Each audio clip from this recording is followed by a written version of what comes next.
Hi everyone, good morning. How you guys doing? Welcome back to school. Quickly, without wasting much of our time, let us move to our classes for the day. Oh, before that, how you guys doing? Hope you guys have been enjoying your holiday so far. Hope you guys have been helping your parents. You've been reading. It's important. You know, even if you are not in school, there are things you need to keep remembering, so that by the time you resume it, you won't you won't be outdated, or rather let me say you won't be rusty with your schoolwork. In light of that, let's just move on. Today I'll be the one taking you guys mathematics. I'll be the one teaching you guys for some time now. So let's just work together and learn as much as you can.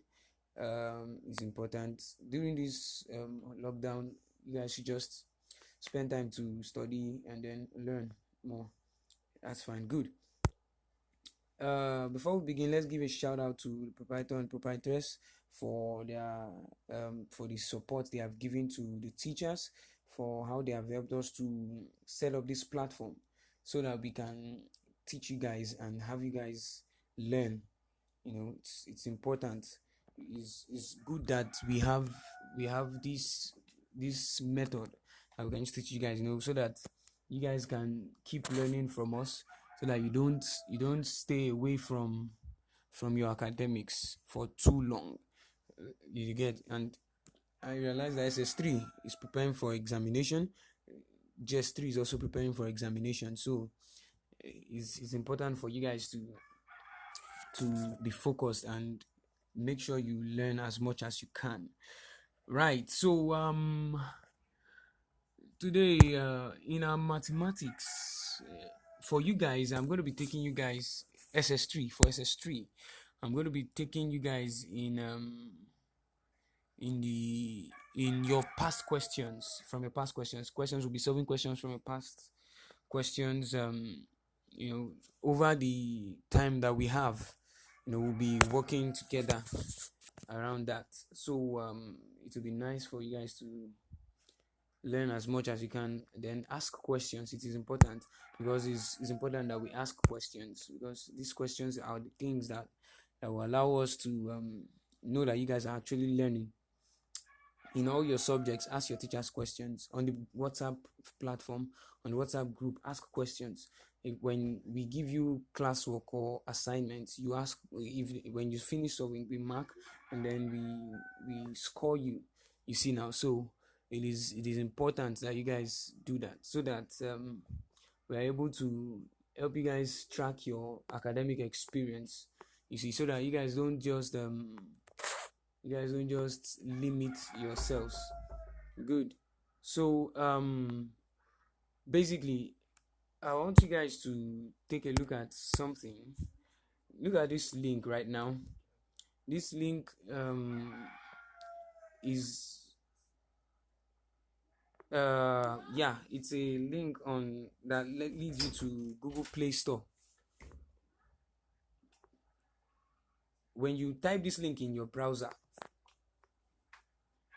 it will lead you to a Play Store page where you can download this app. It's actually an application. You see, it's an application. You find past questions in JAM and WAEC. I know that most of you have done your JAM already, and you've seen your score. And then there are some of you who have not done JAM yet, but then it could be useful for you. And then for all of you now preparing for WAEC, you find WAEC past questions, solutions. See questions you've not solved, you probably need to solve them. Questions you probably don't understand. It's good when you find these questions like that, you can bring those questions to your teachers. You can ask them. Do you see now? So that you don't miss out on your learning experience. So when you are with your phone, it's not all the time. When your parents see you with your phone, they won't see that you are just doing playing games or using social network, Facebook, Twitter, or whatever, or Instagram or WhatsApp. At least you'll be working with your phone, studying. You see now. So I believe it's going to help you guys. to continue your study. At least when you're studying from your phone, should be a nice experience. So as not to waste too much time, let us move on to the class today. These questions I'm going to be teaching you guys, we're going to be starting from 2010. We don't have much time on this recording today, so I believe in our next class we will have time to solve more questions. So for today, these questions are like I said, we'll just be solving two questions today from the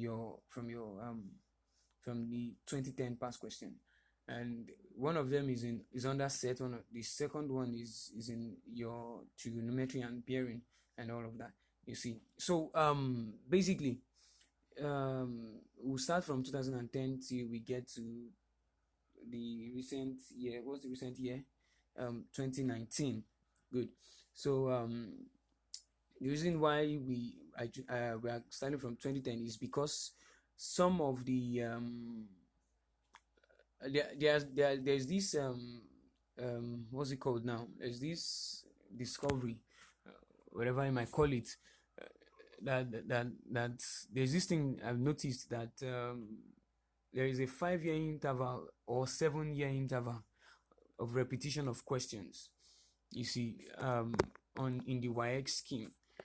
So and it would be nice to just have this continuous study, so that even if a particular question comes out again, you recognize it and then you solve it properly. And then, mind you, when these questions are repeated, they don't just repeat the questions word for word.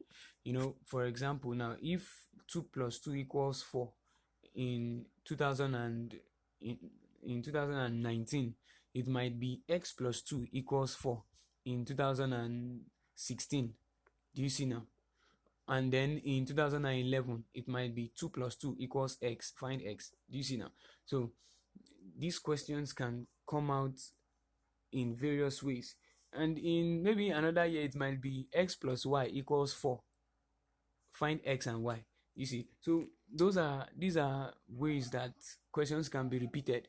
So it's going to take you to understand these questions and then to recognize a repeated question when you see one. So when you solve and solve and solve and solve and solve, when a question comes and is familiar to you, you already know what to do. Do you get it now? So I would like us to focus on how to do these things and then move on. All right, now look at this question. This question 1, is a set theory question. It says A equals curly brackets 2, 4, 6, and 8. Now this is a set. Now A is a particular set, and the elements in A are what you can see here. Let me take a pen. Good. So you have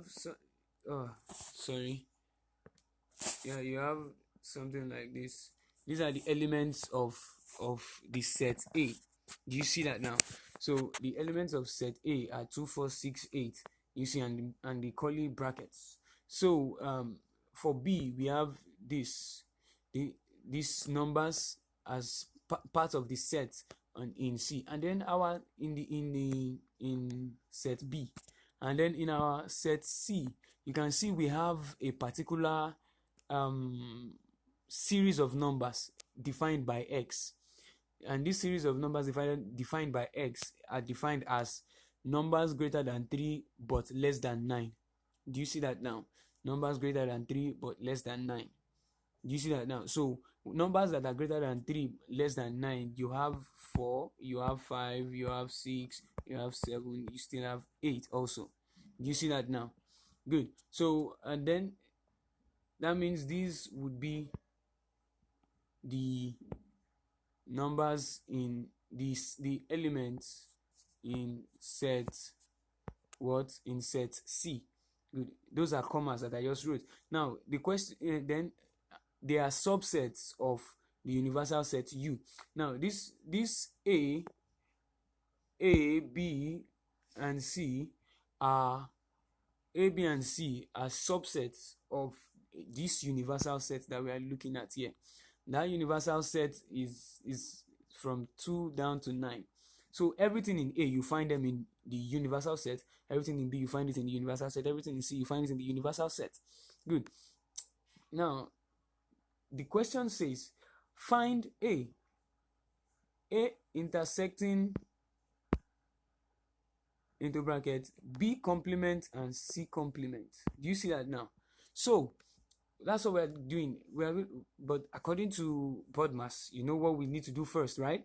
We first do B complement and intersecting C complement first, according to BODMAS bracket first. Then we now do the answer from this one will now be done.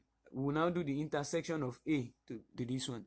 And for B, we have two brackets there. So we first solve this bracket and then we solve this bracket. And the final answers, we do an intersection of them, the intersection between them. So let's look at what to do. Now, look at this observation here now.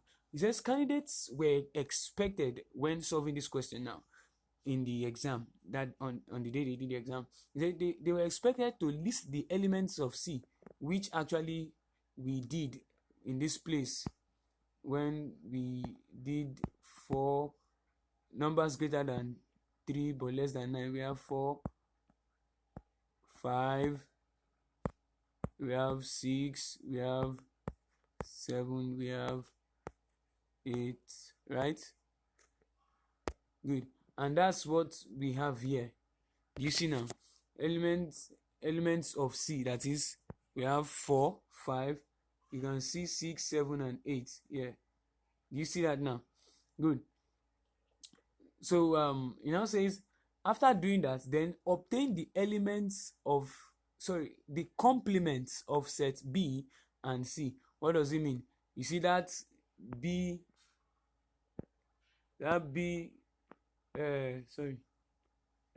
complements that we saw in the question. He said we should obtain the elements. And what are the elements? What does complement mean? Complement means that the numbers that are in the universal set but are not in the set mentioned. Do you see now? So for complements of B, we are going to have something like this. This is it.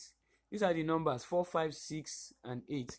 You see that B, we have 2, 3, 7, and 9, right? But they are also in the universal set. But there are numbers in this universal set that are not in the in B. That's, we have 4. Which other one? We have 5.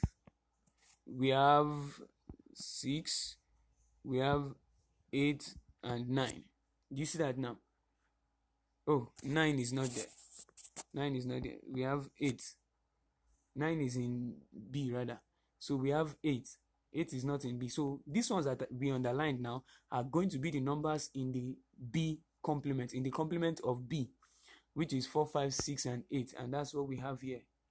Do you see that now? Good. And then complement of C, also numbers that are in set C, numbers that are in the universal set but are not in set C. And set C is numbers greater than 3, and subset C, numbers greater than 3 and less than 9. So we have 4, 5, 6, 7, and 8. Do you see that now? Curly brackets. Good. Now, so from that point, we look at, okay, these numbers are here, right? They are in the universal set. But which ones are not in the universal set? Those ones are the one we know as our C complement. So which ones? We have 2 is not in our C. 3 is not in our C. 2, 3. You see now? Then 9 is not in our C. So our C complement will definitely be 2, 3, and 9, and which we have here. Do you see that now? Good. Now, using these sets, the following procedures are supposed to be followed. Now, the first procedure is doing the bracket first. That's complement of B and complement of C, the intersection between them. Now, the intersection between two sets. Now, intersection between two sets, B complement and C complement, means similar numbers in the two sets, in the two of them, similar numbers in the two of them. So the two of them now, we have underlined the two of them now. Can we notice, are there any elements in this B complement and C complement that are similar, that are the same? There is none. The only thing we have that is the same between them is their curly brackets. Do you see that now? So that is why here in the answer you find that the curly bracket is just indicated as the only intersection between them. That's the only similarity between them. There is no other intersection between them. So the answer is nothing. Do you get it now? So you just leave the curly brackets like that open. Hence, the intersection between A and this one will now also be empty, because this one is already empty before. This one is already empty. So now, what is the similarity between an empty set and a particular set that we already know? The difference between them, that is, difference between this guy and this guy. Do you see that now? You see this A here now and an empty bracket now. What's the similarity between them? Nothing here is found here, right? And there's nothing in this one that is found in this one. So the only thing that is there is just the brackets. Do you see now? So that is why we have this one to be this answer, empty brackets too. Do you see now? So now, some candidates were reported to have written this instead of writing this or writing this. You see now, they wrote 0 inside the bracket. 0 is a number. So if there's no common element between them, you don't need to write 0. If you write 0, it means you are saying 0 is in both of them. Do you get it now? So that is why you are supposed to leave it empty, or you just write 0. Do you get it now? You leave it empty or you just write 0 like that. Good. Moving on to the B part. For the B part, you take the first bracket and solve, and then you take the second bracket and solve. Union means you list all the elements in the two in the two sets. That is, the union of A and B means all the numbers in A and all the numbers in B. You write them together, but you will not repeat anyone. What does this mean? Now, there is 2 in A. There is 2 in B, but you will not repeat it. You continue. There is 3 in B. You continue. There is 4. There is 5. There is no 5. There is no 5. There is 6. Without repeating. You see now, there is 7. There is 8. And there is 9. Do you see that now? So that is what we are going to have in our bracket of A union B. That is, joining them together, we will now have this without repeating anyone. I hope you guys have your notes with you. If you don't have your notes with you, I would like you to start again and then write down some of these things that as I'm teaching you here right now. And then for the second one, B union C, that is, the elements of B, join them together with C. That's how they get this one. Now you now said, what is the intersection between the union of A and B and the union of B and C? Do you see that now? So that is the intersection between these guys and these guys. That is, what are the common elements between them? What are the common elements between them? 2 is common between them. That's why we have 2. 3 is common between them. That's why we have 3. 4 is common. 6 is common. 7 is common. 8 is common. 9 is common. The only one that is not common between them is 5. Do you see that now? You see that 5 is in B and C, but it is not in A and B. Do you see that now? So that is how that was solved. Do you get it now? So write all of these down, and then that is your solution. Then for the next one, you have this question. It says, the angle of depression of a boat from the midpoint of a vertical cliff is 35 degrees. What does this mean? let's assume, okay, is 35 degrees. If the boat is 120 meters from the foot of the cliff, calculate the height of the cliff. Now, the problem about people solving this question is, the first thing is interpretation of the question, and then next thing, how do you interpret the question? You interpret the question in a diagram. So that's what we're going to look at first. Now, look at, this is the solution, but I'm going to explain how this solution was gotten. Now, the question says there is a cliff, right? Now, let's assume that that's our cliff. Now, they said the ship, the angle of depression, or you see now, of the ship from the middle. Now, they said middle of the cliff, right, is what? Is 35 degrees. Let's call this our 35 degrees, right? Good. So now, let's say this is our ship. This is our boat, rather. You get it now. So, right? Now, they now said that the distance between the ship and the foot of the cliff is 120 meters.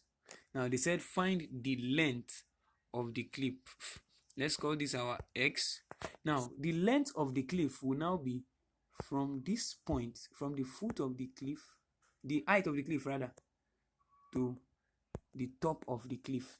Now, this is the middle of the cliff. Do you see that now? So that's what we are solving. So now, looking at this, if you remember your trigonometry SOHCAHTOA for sine, your sine is always defined by the opposite over hypotenuse.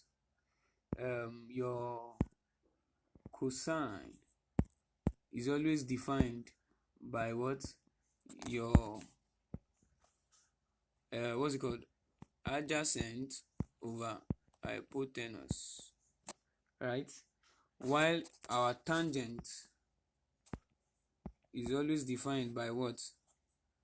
The opposite over the adjacent, and that is the one we are using here now. You see now, so that's tangent. So tan 35 would be equals to, what is the opposite side? 120. Do you see that now? 120. And then what is our adjacent? Is x. X is our adjacent. This is our right angle triangle. That's our right angle. Good. Now, so that's 120 over x, right? And then cross multiplying, x comes to this place to stay well, and then you divide both sides by tan 35 degrees, whatever it is. So tan 35 is then cancelled here, and then you have 120 divided by tan 35. What is tan 35? 0.7002, right? And then one time divided by 120 divided by it, you get an approximate value of 171.4. But with your calculator, you get 171.3796 thereabout. And then when you, that's the answer for x, right? Good. Now, but the question says, what is the height of the cliff? That is, since this is the middle of the cliff, then the remaining part will also be the same as this part down here. Therefore, this place, the height of the cliff will now be 2x, right? Which is 2 times this value here. And that is how we got this answer. Do you get it now? So that's that on the first one. This is now, then the second question. Towns B, P and Q are x kilometers apart, right? Let's say this is P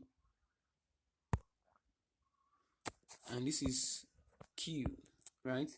Now, the distance between them is x kilometers, right? Good.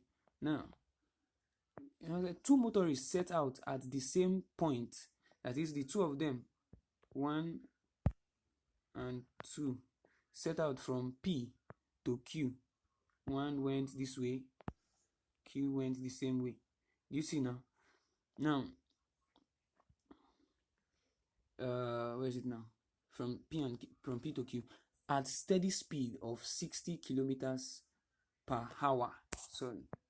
per hour. Good. And then 80 kilometers per hour. Now the first one, let's say the first one 60 kilometers per hour, second one 80 kilometers per hour.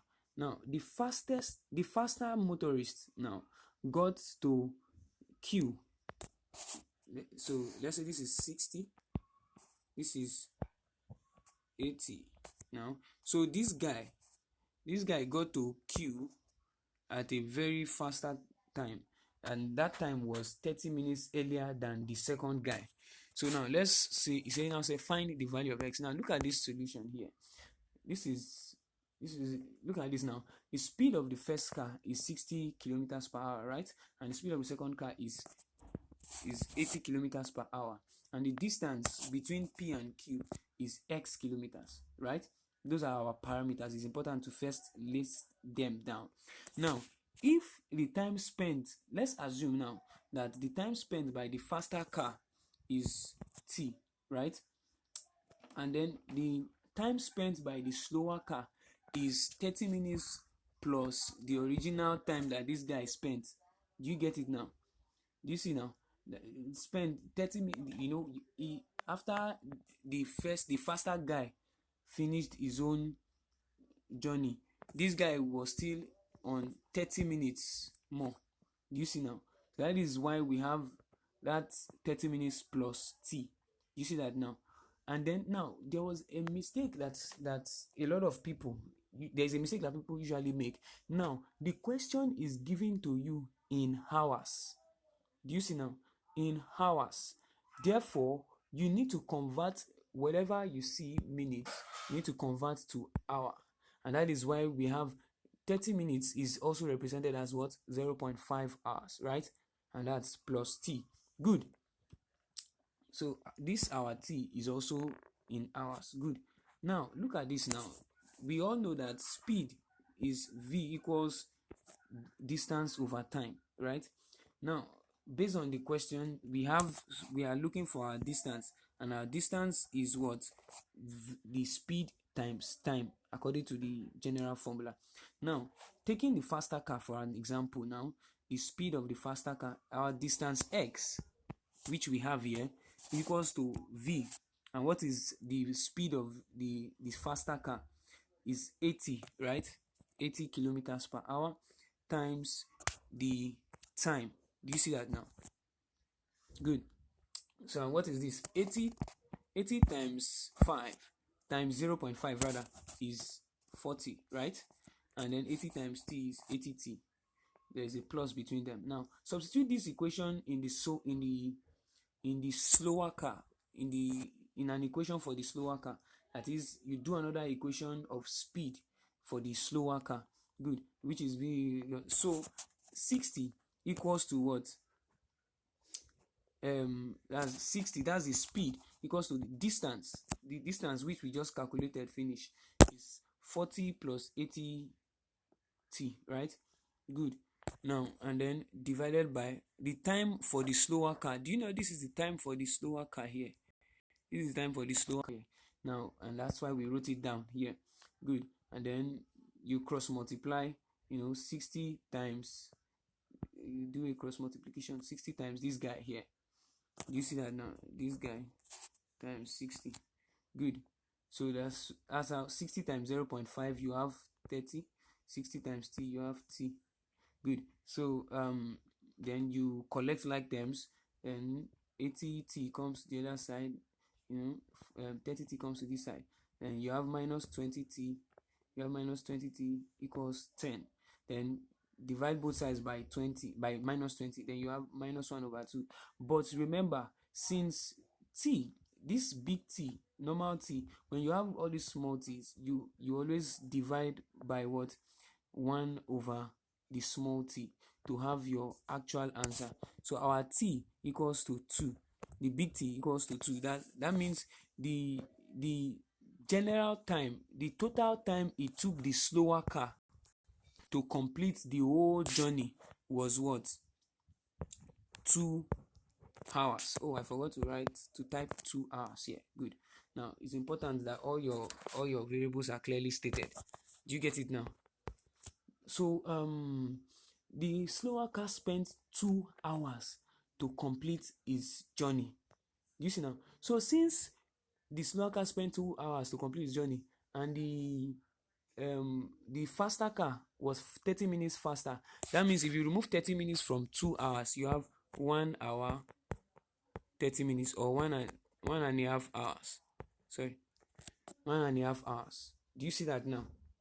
Good. So moving on from this, we then say, therefore, the distance. Remember, we are trying to find the distance. Good. So the distance will now be d, as we have in the formula. V normally equals d over t. So making d the subject of the formula, distance, we have what? V times t. Do you see that now? Now, we picked the slower car for an example. Good. So then we have what? We have d is our x, right? D is our x. Good. Our x. So x will now be v for the slower car would be what? 60 kilometers per hour times 2, right? Our t is 2, right? T, remember we calculated that the time taken for the slower car was 2 hours. Do you remember, right? The time taken for the slower car was 2 hours. That's why we have 2 indicated in this place here. So now, distance is measured in kilometers. Good. For this question. Now we have what? X 60 times 2 is what? 120 kilometers. Now if we were calculating for the faster car, you find that the same thing is what we will still get. Now, do you see? Now, so let's assume we are calculating for the faster car. D, which is x, equals to 80 times. Now, what is the time taken from the calculation we had? Remember, the slower car spent 2 hours and the faster car spent 30 minutes. It is 30 minutes faster. So that means minus 30 minutes from the 2 hours that the slower car spent, which is 1.5 hours, or 1.5 hours, right? So when you multiply this together, you find out that your answer for x still remains as what? 120 kilometers. You see, if you use your calculator to do the calculation, you find that 80 times 1.5 equals what? 120 kilometers. 120. Do you get it now? So that is how that answer was gotten. So welcome back. I would like to say welcome back to school again. This is the end of the class for today. Thank you very much for participating in the class. God bless you. I hope you learned something today. See you next time. All right, take care of yourselves.